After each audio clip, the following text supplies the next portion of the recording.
na verdade, eu vos digo que se o grão de trigo caindo na terra não morrer, fica ele só, mas se morrer, dá muito fruto. Nós queremos tirar esse mês para compartilhar com a igreja a bênção da prosperidade. Ouvi um glória aí, parece de alguém. Vocês foi. Ouvi alguém original aqui, que falou sem pensar. Mês de junho nós queremos fazer em todos os cultos, de quinta e domingo à noite, uma campanha da restauração financeira. Nós queremos ser abençoados nessa área. E a igreja de Deus também precisa. Não é verdade? Nosso tempo ele é marcado por muitos escândalos financeiros, dentro e fora da igreja. A gente vê muitos pregadores, agora no âmbito de igreja, fazendo das igrejas balcões de comércio, trocando graça pela ganância, e muitas vezes transformando os púlpitos em palanque para extorcer o povo.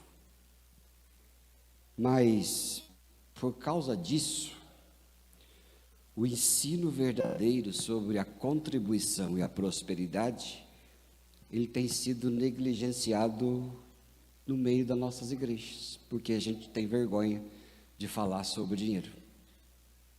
A gente joga tudo fora, o que é ruim, mas também joga fora o que é bom. E é por isso que o ensino bíblico, ele sobre contribuição, ele não pode ser deixado de lado, por causa dos falsos mestres e gananciosos que tem por aí. Porque o ensino e a vida de prosperidade, ele é parte do plano divino para cada um de nós. Sabia, irmãos e irmãs? E ele é parte do plano divino para nos libertar do egoísmo, da avareza e ser uma via de bênção para o próprio ofertante. Ele é como um bumerangue que você lança no reino de Deus, mas ele volta para nós.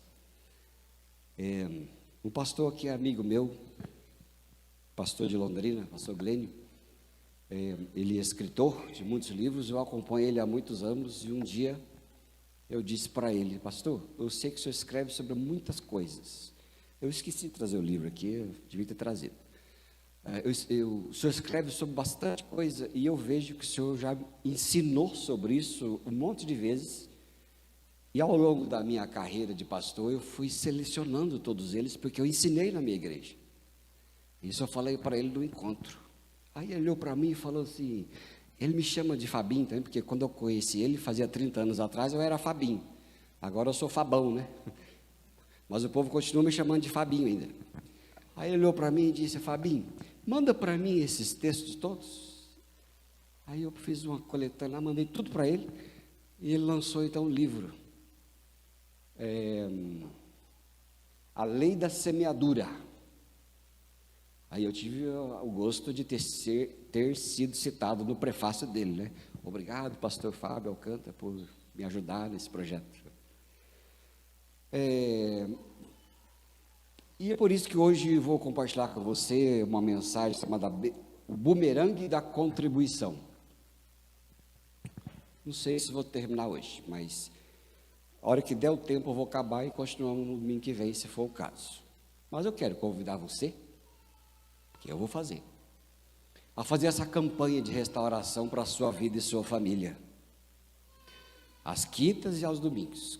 Nós vamos, cada quinta-feira, vier aqui, e no final da administração a gente vai chamar aqui à frente todas as pessoas que estiverem fazendo a campanha. Campanha sua, campanha de fé sua. A Bíblia diz: tudo é possível que crê. Você crê? É com você. E é comigo. Domingo também. Se você não puder vir domingo, quinta, faça um prova. Se você não puder vir mesmo. Né? Tipo assim, espinho no pé, quebrei a perna, fui trabalhar. Né? Mas se você não puder vir, faça o propósito da sua casa das quintas. Né? E domingo a gente ora aqui de novo. Não tem problema não. Deus não é... Ele entende corações. Bom, dito tudo isto, Jesus, o texto que nós lemos, ele é o maior, a pessoa mais generosa que já apareceu. Esse texto que eu li, que ele falou, na verdade, se o grão de trigo cair na terra, não morrer, fica só, mas se morrer, dá muito fruto, faz parte da sua generosidade. Ele usou essa imagem aqui muito simples, que lá naquela época todo mundo entendia. Talvez aqui vocês não entendam. Quem entendeu perfeitamente esse verso? Se o grão de trigo caindo na terra não morrer, fica só. Quem não entendeu? Pode falar, quem não entendeu isso, levanta a mão. Ou como é o processo? Se você ficar com a mão baixada, eu vou pedir para você vir explicar. Eu quero ver se você entendeu mesmo. Então, melhor você falar a verdade. Quem não entendeu, erga a mão. O resto entenderam? Então tá bom, vou chamar aqui. Vou chamar aqui sabe explicar? Eu estou com medo de chamar alguém aqui, a pessoa nunca mais aparecer na igreja. Eu sou meio novo aqui, confundindo alhos com bugalhos. Mas tá bom. Toda semente morre. Toda semente morre antes de dar fruto. Lá na minha casa, lá em Londrina, antes de ter uma edícula no fundo, a gente comia manga. Comia, né? Porque às vezes outras comem, outras chupam, né? E comemos, e uma vez meu pai jogou 2 sementes lá no quintal e elas ficaram podres. Mas ficou lá. Daquela podridão ela começou a germinar. Quando ela germinou, a gente jogou terra em cima. Aí foi crescendo o pé de manga, foi crescendo aqueles galinhos. E minha mãe, toda vez ela ia lá, ela era implicante. O galinho estava para cá, ela pegava os 2 galhos e trançava. Para não ficar assim, sabe? De um lado para o outro. E ela lá e trançava, aí crescia mais um pouco, ela trançava. Quando aquele pé cresceu, eles ficaram os troncos grossos, trançados, que não há quem olhava, não admirasse a obra de arte do negócio, viu, Liz? Coisa interessante. E cresceu. Até que um dia cortaram, mas era a manga mais deliciosa do mundo. Eu acho que pegaram 2 sementes de manga diferentes, juntaram e deu um enxerto. E era a manga mais deliciosa que eu me lembro, porque ela não ficava amarela, ela ficava sempre com a cor verde. E a gente descascava ela e era um mel. Não tinha outra, eu nunca mais achei uma coisa igual. Mas o grão de trigo morre para dar muito fruto. Jesus morreu, a sua morte trouxe a capacidade de nascer muita gente para Deus, que sou eu e é você. Esse é o exemplo dele. Se ele ficasse vivo, ficaria só, mas se ele morresse, daria muito fruto, derramaria o Espírito Santo por todo lugar. Amém? E o Espírito Santo está aqui dentro, está dentro da pessoa que está ao seu lado aí também. Mostra para ela aí, fala, ó, o Espírito Santo está aí. O Espírito Santo está aí. Tamanha generosidade do filho. Fizeram uma conta há um bom tempo atrás. A conta foi o seguinte: qual o preço que Jesus foi entregue?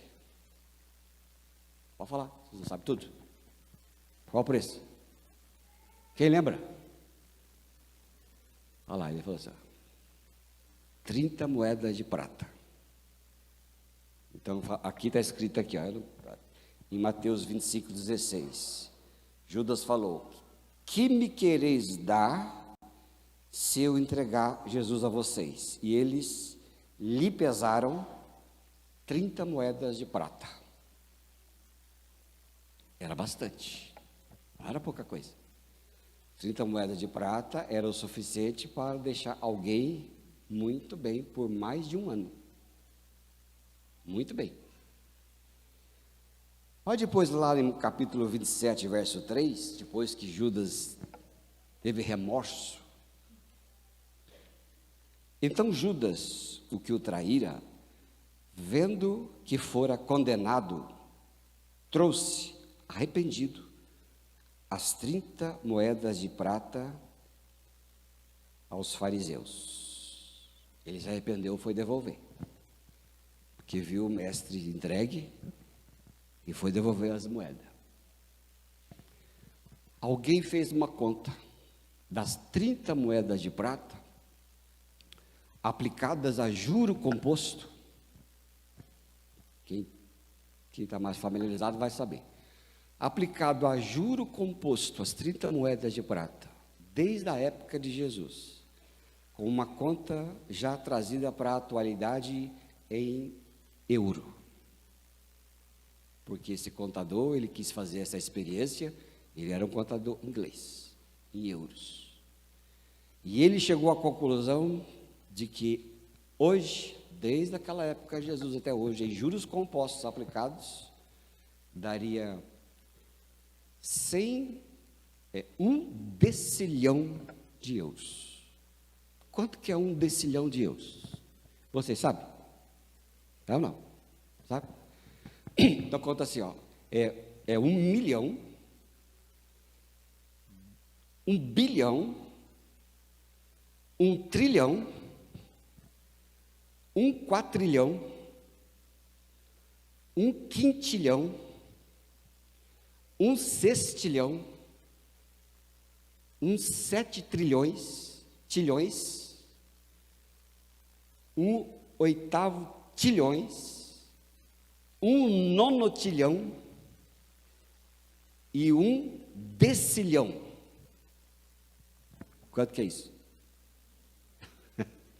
Quantos zeros tem nisso?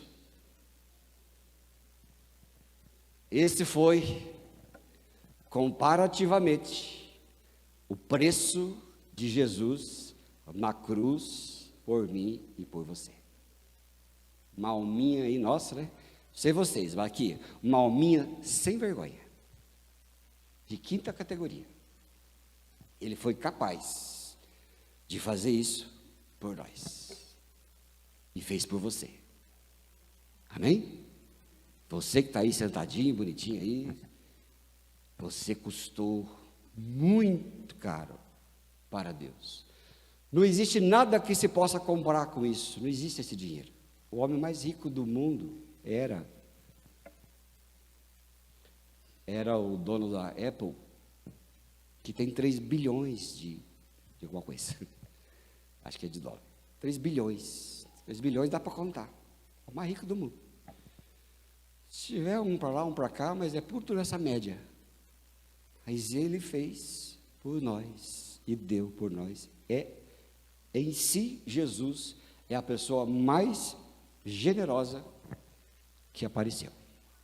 Porque ele deu sua vida por minha vida e por sua vida. Tudo aquilo que você possa imaginar, ele deu por nós. Essa é a fé que nós temos. Porque o sangue dele custou caro. E ele então fez isso por minha vida e por sua vida. Glória a Deus, irmão. Olha, vamos seguindo o seguinte. Nosso Deus, ele não precisa nada nosso. Ele não precisa do nosso dinheiro, por exemplo. Nós é que precisamos ofertar. Você sabia disso? Eu vou ler com você Romanos 11:36. Olha só que coisa interessante. Acho que agora já chego lá no roteiro que eu passei para o rapaz, para o pessoal. Diz assim, ó. Vamos ler junto? Porque dele, por meio dele, para ele são todas as coisas. A ele seja a glória para sempre. Amém. Nosso Pai, Ele é autossuficiente, que não precisa de nada. Ele não precisa de dinheiro, Ele não se beneficia das nossas ofertas. Nós que somos beneficiados por aquilo que é dele. A nossa contribuição e a nossa vida de generosidade, ela não enriquece a Deus, mas enriquece o doador. O Evangelho é um pouco de loucura, né? Ele é meio doido. As contas divinas é tudo contrário às contas humanas. Porque no mundo é junte e você vai ter mais. O Evangelho é dê e você terá mais. Nunca é junte. No Evangelho é morrendo que se vive. O Evangelho é dando que se recebe. No mundo não é nada disso, porque a matemática de dinheiro, ela é mundana. Todo o dinheiro, ele vem de fonte mundana. Mas é a riqueza aquele que dá. Alguém disse uma coisa interessante: as nuvens existem por causa da água que derrama. Se não chovesse, não haveria nuvem. Se não chovesse, não precisava da nuvem. Aquele que dá é Deus que abençoa, porque senão não poderia dar para nós. Assim também nós, né, homens e mulheres de Deus, nós existimos para se doar, não só doar, mas se doar. E nós somos mais abençoados quando repartimos. Mas para quem vive só para si, definha. E porque a avareza, ela aprisiona, mas a doação liberta. E o Filho veio nos libertar. Os judeus, eles, vou ler João 8, verso 36, espia só que coisa interessante. Diz assim a Bíblia. Junto? Se, pois, o Filho verdadeiramente livres. O escravo nunca admite que é escravo. O viciado nunca vai admitir que é viciado. Aquele que tem problema nunca vai admitir que tem problema. E quando o outro te diz que você tem problema, você fica chateado. É ou não é verdade? Você não se chateia? Já se perguntou falar para alguém que ela está com mau hálito? Sim ou não? Tem coragem? Uma vez recebi a oração de uma pessoa que eu estava quase caindo, mas não era unção não, irmãos. Quase me derrubou no bafo. Eu falei, eu vou cair porque não estou aguentando mais que essa pessoa está falando na minha cara. Eu quase fui para trás. Misericórdia, não dá. Porque agora você fala para a pessoa, uma vez eu falei para a pessoa, mas ensaiei muito para falar para a pessoa. Eu falei, como é que eu falo? Eu vou falar, e acabei falando, ó, filho, companheiro, veja bem, ó. Quitar um house. Quitar um house, né? Alguma coisa que venha mais, fazer coisa melhor. É difícil. Aquele que tem nunca vai admitir que tem. É difícil de admitir que tem. Os escravos da época de Jesus não admitiam nem que eram escravos, porque Jesus estava falando para os fariseus, os judeus, e ele falou assim, vem, me conheçam, porque eu sou a verdade. Aí eles olharam para Jesus e falaram assim, que verdade, nós nunca fomos escravos de ninguém, vem você dizer que nós somos escravos? Meu Deus, como é que não era escravo de ninguém? Pensa que ele estava na frente de Jesus, os fariseus, os judeus. Começaram a ser escravos do Egito, foram escravos dos medos, foram escravos dos persas, foram escravos dos assírios, foram escravos dos babilônios, foram escravos da Macedônia, e naquele momento estavam sendo escravos de quem? De quem? Você não sabe? Dos romanos. Os romanos estavam na frente deles. Eles eram escravos do Império Romano. Mas eles disseram: nunca fomos escravos de ninguém, como dizes tu que você é escravo. E é por isso, irmãos e irmãs, que Jesus nos liberta não apenas do pecado, mas também da prisão, do egoísmo, da avareza e da preocupação material. Você sabia? Tem muita gente aqui que é escravo disso. Eu sou escravo de ninguém, eu não bebo, não fumo, né, não vou para o carnaval, não vou na festa junina, não vou no Halloween, não faço coisa nenhuma. Aí eu não sou nada, sou tudo tranquilo. Mas aí, você é escravo do egoísmo? Você é escravo das preocupações? Você é escravo das coisas materiais? Será que você se reconhece nessas coisas? Você é escravo da avareza? A pessoa que não sabe viver de forma nenhuma. Do que você pode ser escravo? Porque Jesus falou: vocês são escravos, mas não sabem. E às vezes a gente fala assim: não sou escravo de nada, eu estou tudo tranquilo. Eu vou lá e faço o meu, vou aqui, eu dou o leite, dou a cesta, eu vou lá, dou o dízimo contado, né? Aquele que conta até o centavo lá, contado, e faço tudo, aquela coisa, e tudo certo. Ele diz: eu não sou escravo de nada, mas será que não é mesmo? Nossa, que você seja escravo. É por isso que a bênção, a nossa bênção, não é Deus quem precisa, mas é você e eu quem precisamos. Porque toda vez que eu dou, eu trato o meu caráter. Toda vez que eu dou, que eu faço o bem a alguém, toda vez que eu acudo a alguém, toda vez que eu exerço a minha fidelidade na casa de Deus, eu estou exercitando e tratando a mim mesmo. É você dizendo assim: ó, é Deus quem me sustenta, e eu não sou escravo de nada. É Deus quem me sustenta, e eu não sou escravo de coisa alguma. Porque se as coisas estiverem em você, quando você estiver em situação difícil, você vai entrar em desespero. Quando você perder o emprego, você vai entrar em desespero. Se você tiver problema com a sua empresa, você vai entrar em desespero. Se você cair por um acidente da vida, cair em muita dívida, você vai entrar em desespero. Por quê? Porque está confiando na força do seu próprio braço. Domingo passado, começo do culto, a Luciane Reis, ela leu aqui: bendito é aquele que confia no Senhor e faz do Senhor a sua força. Vocês lembram? E depois, o outro verso, mais embaixo está: maldito é o homem que confia no homem e faz dele o seu braço. O que significa? Que quando você crê e faz de Deus o seu sustento, a sua vida, faz de Deus a sua fonte de recursos, você não é escravo de ninguém. Mas quando você acredita que é o seu emprego, que é o seu patrão, que é a sua inteligência, que é a sua força, é o seu braço. E a Bíblia diz: maldito é o homem que confia no homem e faz dele o seu próprio braço. Porque ele deseja que a gente confie nele. Ele é a fonte da nossa riqueza, irmãos e irmãs. Sabia? Tem um verso da Bíblia que fala assim: o amor ao dinheiro, ele é a raiz de todos os males. E é verdade. O amor ao dinheiro, ele é a raiz de todo o mal que tem. Ele causa briga, ele causa avareza. Quem junta sempre quer mais. Quem perde está agoniado porque perdeu. E assim vive.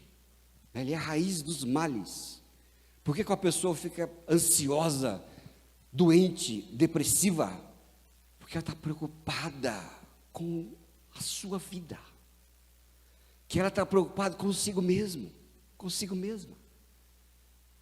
Ela está insegura, ela se preocupa, né? Ela se preocupa com você mesmo, e fica angustiado, e fica que nem louco, que nem maluco, que nem maluca, correndo por todos os lados, e fica escravo de tudo, escravo do sistema. Já que me falou: mas será que vai ter aposentadoria quando você ficar velho, pastor? Primeiro já me chamou de velho, não sei por que olhou para minha cara e me chamou de velho. Será que não se enxerga? Né? Falei: mas o que eu posso fazer? Você pode fazer alguma coisa? Pode fazer o quê? Mas uma coisa eu sei, o Senhor vai me sustentar. E vai sustentar você também? Então você vai descansar. É ou não é? Então você vai descansar. Vai fazer o seu melhor, mas vai descansar. Vai ser a pessoa mais competente desta terra, mas descansado. Mas não angustiado. Porque a Bíblia diz, olha, a bênção do Senhor é que enriquece, com ela não traz dores. Ela diz lá em livro de Provérbios. Depois você caça aí. A bênção de Deus é que enriquece, com ela não traz dores. Não traz dores. Porque toda a riqueza acumulada à base da ganância e do braço próprio traz dores.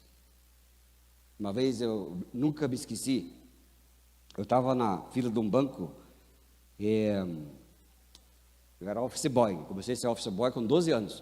Eu lembro até hoje que lá em Londrina tinha um banco, não sei se eu falo essas coisas aqui, já vai colocar na minha avaliação. Deixa eu pensar direito. Já botaram cada coisa. Eu tinha quase um ódio, aquele banco chamado Banestado. Quem conhece? Quem lembra? Tudo velho, tudo velho. Tudo velho, tudo velho, tudo velho, tudo velho, tudo velho, tudo velho. Irmãos, tinha uma fila para ir no caixa daquele banco. Eu acho que a fila era o tamanho desse corredor, toda vez que eu ia no mar de suado do banco. E o chefe vinha com aquele cheque para eu trocar 3h30 da tarde, o banco fechava 4. E eu saí daquele banco quase 6h15 e tinha que ir para a escola. Eu ficava com uma raiva tão grande daquele banco. E uma vez na fila daquele banco, tinha uma senhora, naquela época não era mais como é hoje, é que tem a fila preferencial, e ela estava junto comigo na fila, e ela estava impaciente, e ela já era uma senhora já de idade, e ela falou para mim assim, acho que, sabe aquele momento que você desabafa? Ela falou assim, meu filho, olha só que coisa, a gente leva a vida inteira para gastar e ganhar, para juntar dinheiro e trabalhar, e depois você fica velho, você leva tudo que você juntou, você gasta com a saúde e com os remédios. Foi o desabafo que ela fez. Falei, é verdade. Às vezes é verdade. Às vezes.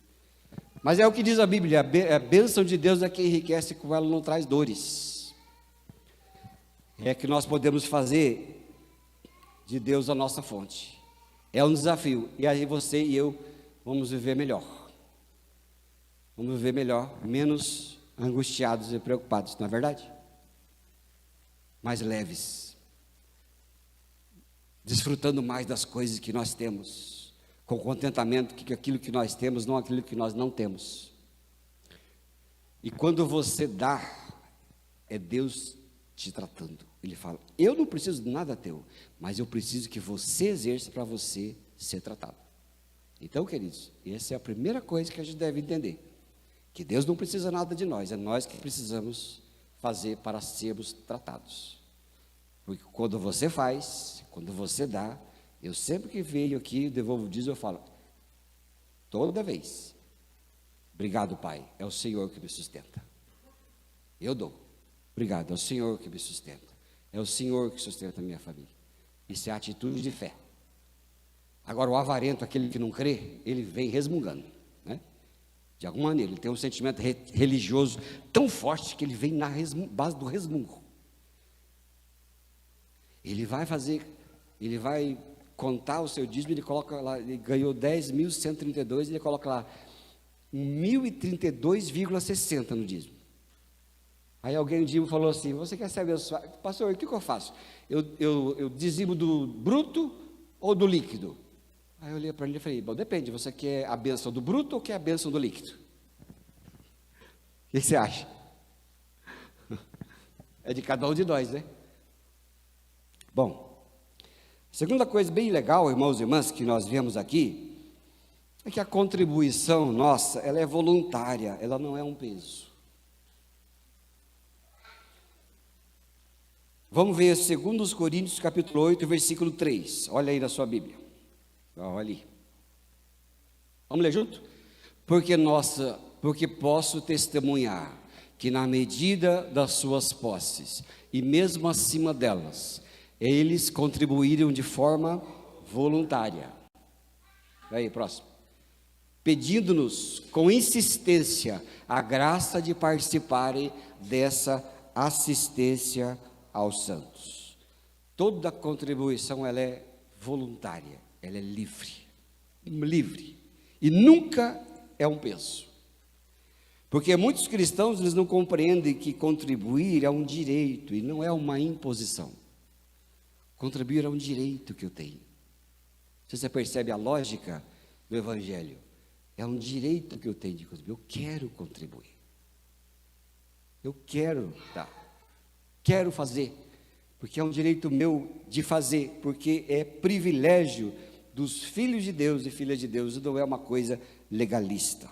Ali os cristãos da Macedônia que escreveram, a quem Paulo escreveu, que eram os crentes da Macedônia que queriam ofertar na vida do apóstolo Paulo, eles primeiro não foram manipulados por ninguém, foram chamados. Eles não contribuíram à base de maldição, e nem à base do medo. E eles também não tinham esperança de recompensa daquilo que eles faziam. E a generosidade deles nasceu do coração de cada um deles. E é assim, queridos, que Deus, o Pai, deseja que o seu povo contribua com liberdade, com alegria e com honra. Lá em 2 Coríntios capítulo 9, versículo 7, a Bíblia diz assim, vamos lá? Cada um contribua segundo tiver proposto no coração, não com tristeza ou por necessidade, porque Deus, Ele ama a quem dá com alegria. Não é peso, é uma alegria. Quanto você dá é com alegria. Porque melhor é poder dar do que ter que pedir, não é verdade? Você não concorda comigo? Agora perceba a lógica de Deus o Pai aos seus filhos. Por que que Ele vai enriquecer alguém que vai reter? Por exemplo, qual é o seu nome mesmo, irmão? Max. O Max e você, qual é o seu nome? É isso aí mesmo. Paulo. Estou aprendendo, viu? Logo eu chego lá. Vamos supor que o Max retém. Deus quer abençoar a igreja, o povo. E vamos supor que o Paulo é um dadivoso, generoso. A quem é que ele vai botar os seus recursos? Me diga. No Max ou no Paulo? Fala, gente. No Paulo. Por que eu vou dar dinheiro naquele que vai reter e não vai para frente? Eu vou virar o meu cano para a torneira do Paulo. E é ele que vou encher para ele distribuir. O avarento, ele até junta bastante, mas ele junta na base da própria força. Ele não conta com Deus, nem com a bênção. São esforçados, são muito ricos, mas eles vão ficar com aquilo que eles juntaram, que eles têm, por mérito próprio. Agora Deus, a Bíblia diz lá no Salmo que Deus dá aos seus até enquanto dorme. Até enquanto dorme, Ele vai abençoar. O pessoa vai ganhar 10, Deus vai dar 100 para ele. A pessoa vai ganhar 100, Ele vai dar 1000. Por quê? Porque não está retendo, Ele está dando. Ele está distribuindo. Porque na matemática do Evangelho não é quem retém, é quem dá. Porque a água parada, ela fica podre. A água corrente, ela está sempre limpa, e sempre passando, e sempre indo para frente. Ela nunca fica parada. E Ele dá aos seus. É assim que Ele faz, que Ele funciona. E Ele fala, é uma grande alegria o poder dar. Eu dou tudo que você pode. E vai fazendo. Uma outra coisa muito interessante é a alegria como recompensa imediata da entrega. Olha só o verso que nós lemos, a última parte, porque Deus ama quem? Dá com alegria. Aí muitos perguntam assim, qual é o retorno de quem oferta? A resposta que a gente diz é, a alegria de ofertar, a alegria de dar. de fazer. Porque lá em Atos capítulo 20, 35, ele diz assim: mais bem-aventurado é dar do que receber. Na última parte ali. Por isso, queridos, quando a gente oferta com o coração grato, nós experimentamos uma alegria espiritual que o dinheiro nunca pode comprar. É o de entregar. É como se a alma sorrisse. E a alegria se multiplica quando dividimos. A alegria. Uma vez alguém foi dar e falou assim: pastor, eu senti de dar dinheiro aqui, mas foi aqui não, foi em outro lugar. Mas eu não sei se é Deus ou o diabo falando. Eu falei: mas o diabo vai falar para você dar dinheiro para a igreja? É você, seu coração duro, é que não quer dar. É ou não é? É o coração duro que não quer dar. Uma vez outra pessoa falou assim: viu, eu quero fazer, mas se eu fizer uma tal compra ou tal negócio, vou ficar tão apertado que nem o dízimo eu vou poder dar. Eu olhei para ele e falei: isso é de Deus? E você tem dúvida se isso é de Deus ou não é de Deus? Tem precisa falar para você. Né? Tem alguma dúvida? Já começa errado, né? É o primeiro e tudo, é aquele, é dele. Desde o começo dos tempos, as primícias sempre foram dele, para tratar o ser humano do mal da avareza, do mal de se apegar. Eu estava vendo um caso muito bizarro de um homem que morreu por 500 milhões em moedas. É o caso de um filipino chamado Francisco Lopes.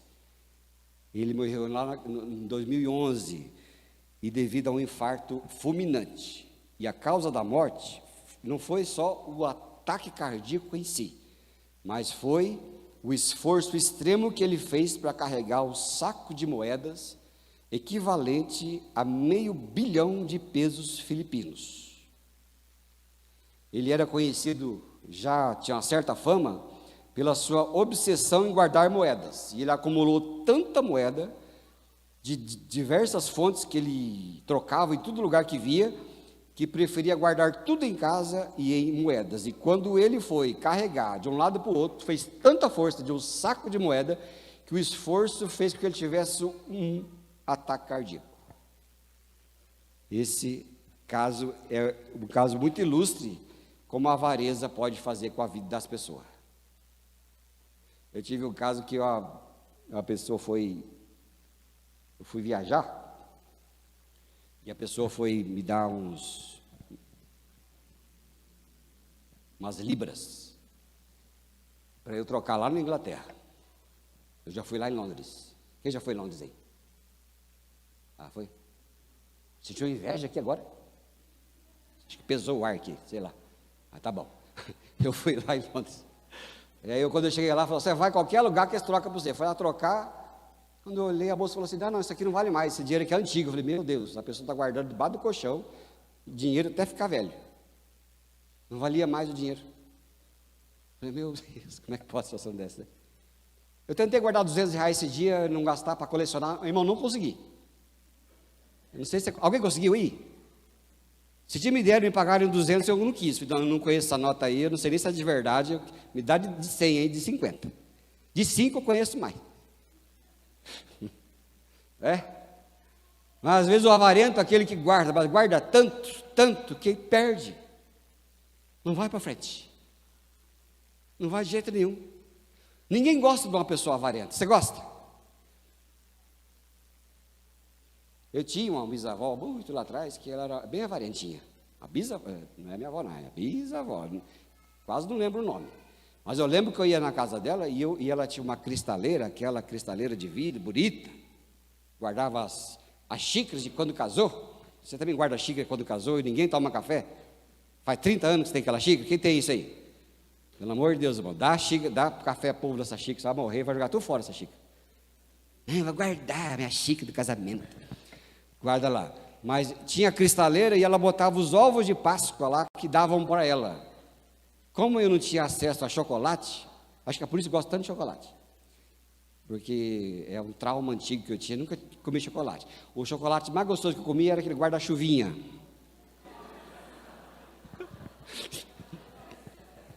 aquele guarda-chuvinha não é nem chocolate, aquilo lá é pura parafina. Era pura parafina aquela coisa. E quando eu via um Nestlé, gente, Nestlé é bom, né? E eu ficava, os netos, os bisnetos, olhando assim para a cristaleira, mas ninguém tinha acesso, ela guardava de um ano para o outro. Às vezes ficava até branco o chocolate, ninguém podia comer, e ficava lá, estragando, não dava para ninguém. Olha que coisa chata. Você acha que alguém gostava muito da mulher? O que você acha? Gostava não, gente, é difícil a convivência. Mas ninguém gosta do avarento, o avarento não distribui, ele não dá, e por isso não é abençoado, irmãos.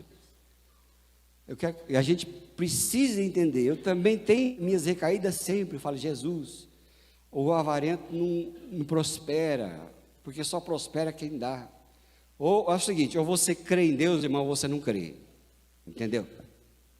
Não tem que crer pela metade, ou você crê ou você não crê. Você que está aqui dentro, eu acredito que vocês creem. Então, se vocês creem, em nome de Jesus, creia que Ele vai sustentar você até o fim. E que você não vai precisar de coisa alguma. A gente passa dificuldade. Não estou dizendo que não passa dificuldade. Passa. Não tem que não passe. As pessoas lá atrás que receberam muitos milagres são pessoas que passavam muita dificuldade, oravam e Deus fazia milagre. E eles recebiam, mas eles não ficavam preocupados. George Miller, um pastor do século XVI, George Miller, depois pesquisa aí, um dos grandes homens de Deus do século XVI, ele era um homem de Deus grandioso, que ele cuidou de mais de 35 mil crianças ao longo do seu ministério. Mas ele não abriu o orfanato para cuidar de crianças só por filantropia pura. O que motivou ele a abrir o orfanato foi que a igreja onde ele era pastor não cria na providência de Deus. E ele falou assim, vou abrir e vocês vão ver que Deus vai sustentar até o fim. E ele abriu e cuidava das crianças, e cuidava das crianças, e cuidava das crianças.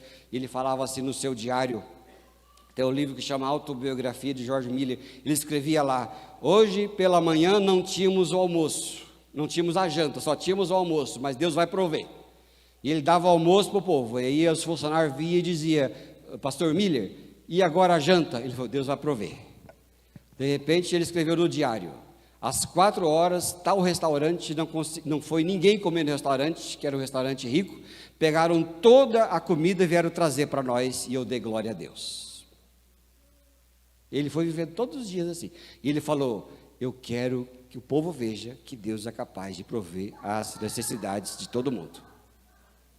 Da minha vida. Então é o seguinte, ou nós cremos, ou nós não cremos. Aí está o negócio. Ou a gente crê, ou a gente não crê. Não tem dois caminhos. E Deus precisa tratar a gente. Como é que Ele trata a gente? Tratando a avareza. É distribuindo. É dando. É repartindo. E é confiando. Confiando sempre nele. Amém, querido? É confiando sempre, nunca desconfiar.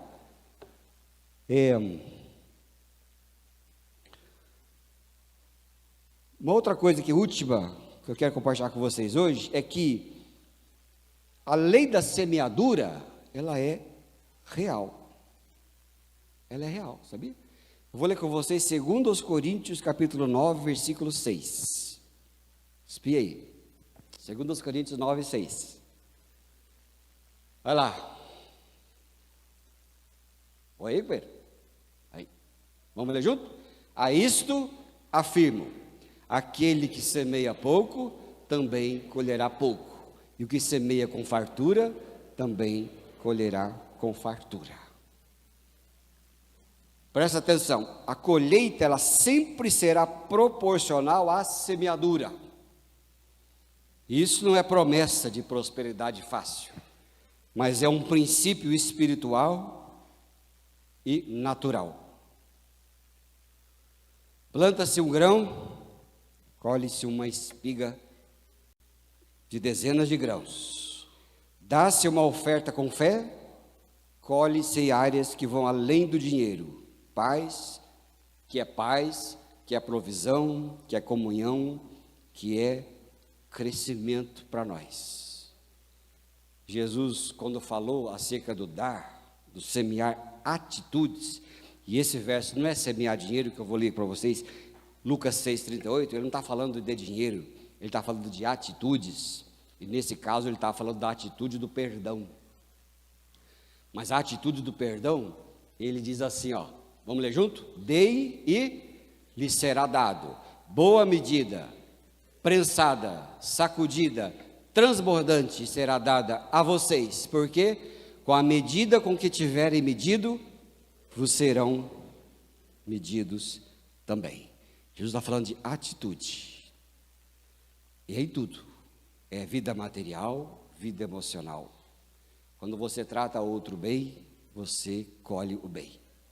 Quando você semeia amor, você colhe amor. Quando você semeia paciência, você colhe paciência.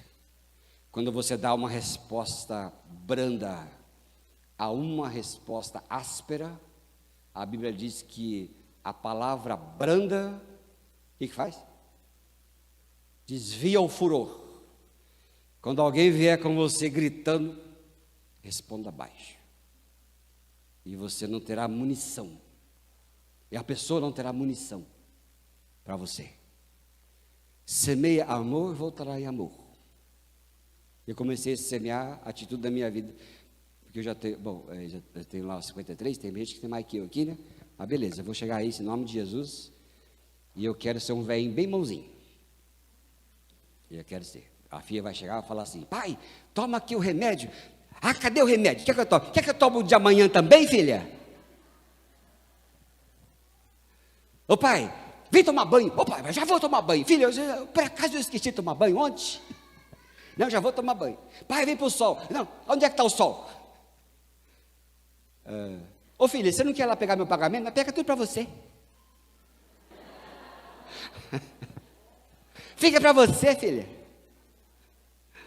Afinal de contas, ela vai estar cuidando de mim. É, não é verdade? Agora pega um velho chato.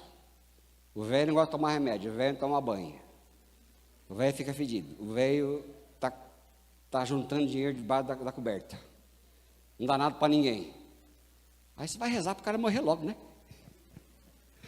Eu falei rezar porque um dia falaram para mim. Falaram esse termo para mim. Pastor, não podemos ficar gente chata, né? Porque senão os jovens começam a rezar para a gente morrer logo. Eu falei, é verdade. Mas semeia atitude, você colhe atitude. Semeia bens e você colhe bens. Deus, Ele é um Deus de fartura. Sabia? Tudo que Ele nos dá abundantemente. Corta uma mão, quanta semente tem lá? Corta uma melancia, quanta semente tem na melancia? Já contou? Quem já contou? Faz exercício, é terapêutico. Digo que você estiver muito preocupado, muito preocupada, pega uma parte da melancia, senta, pelo amor de Deus, senta, sem celular, sem nada, senta, respira, come a melancia e vai tirando os grãozinhos e vai contando. 1, 2, quando você acabar, você vai estar carmim, sabendo quantos grãos tem na melancia. Eu já contei, 600 sementes tem uma melancia tamanho normal. Ô Laércio, você já contou melancia? Contou semente de melancia? Mas já tem boa idade, estava na hora de você saber quanto tem.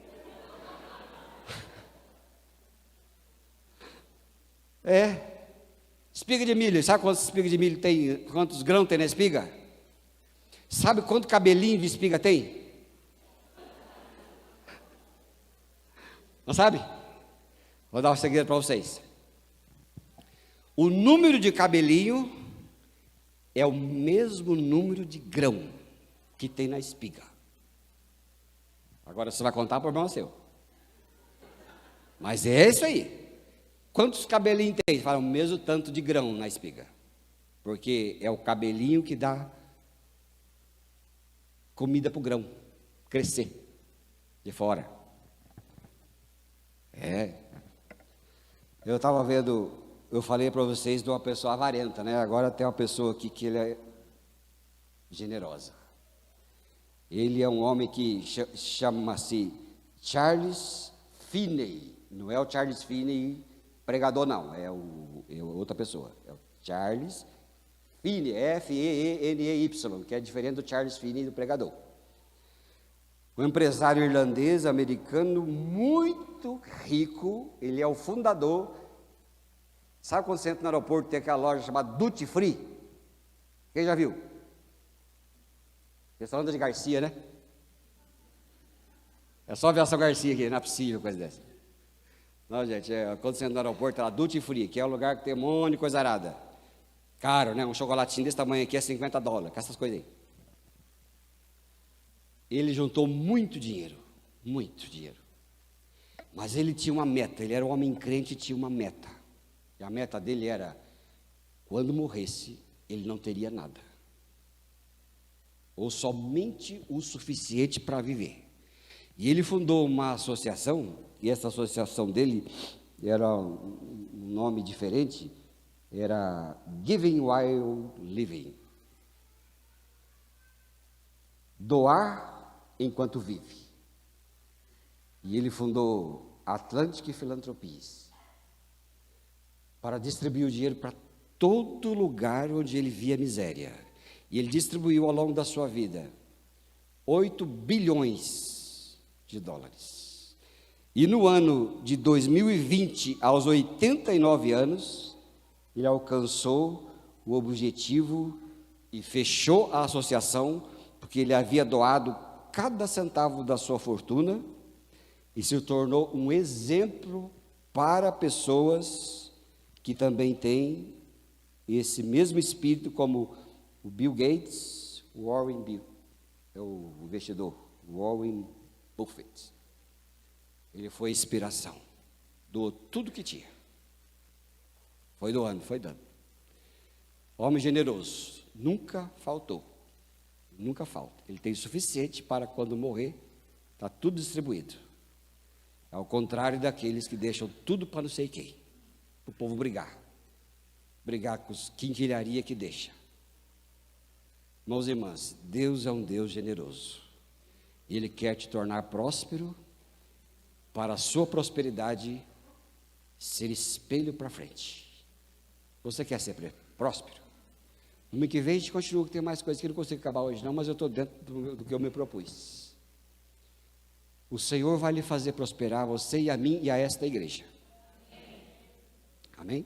Essa foi uma promessa lá do começo do ano, com aquele pessoal que veio aqui no começo da primeira semana, não sei quem falou, alguém falou. Foi o Getúlio. Getúlio falou. E depois veio outro pastor aqui, o pastor Ito, nem sabia de Getúlio, falou a mesma coisa, e agora eu estou falando. Mas eu falo porque eu creio que eu, você, nós como igreja seremos muito prósperos para abençoar, que a nossa prosperidade ela respinga. Quantas igrejas essa igreja aqui não plantou? Todas que estão em volta. Tem Tabaracá, Batiá, tem Santa Mariana, tem Ribeirão do Pinhal, tem Açaí. Nós cuidamos de um monte de... E sabe o que esse povo está fazendo? Pregando o evangelho para o povo também. E fazendo muitas outras coisas. Porque Deus contou com o dinheiro de gente generosa daqui de dentro. Dá e dar-se-vos-á. Boa medida, recalcada, sacudida, transbordante. Quem quer isso para você? Amém? Isso é bênção, né? Eu quero orar com você agora que está... Vamos fazer duas orações. Você que está precisando de um alívio financeiro na sua vida. Quero orar com você em nome de Jesus. Fecha teus olhos, todo mundo. E você quer essa oração, que você está passando por dificuldade, passando por uma dificuldade financeira, precisando do socorro de Deus, fica em pé aí que eu vou orar aí onde você está mesmo. Que eu vou orar com a sua vida. Deus, pela sua palavra, vai trabalhar no seu coração e vai te fazer prosperar, vai te fazer ser abençoado em nome de Jesus. Amém?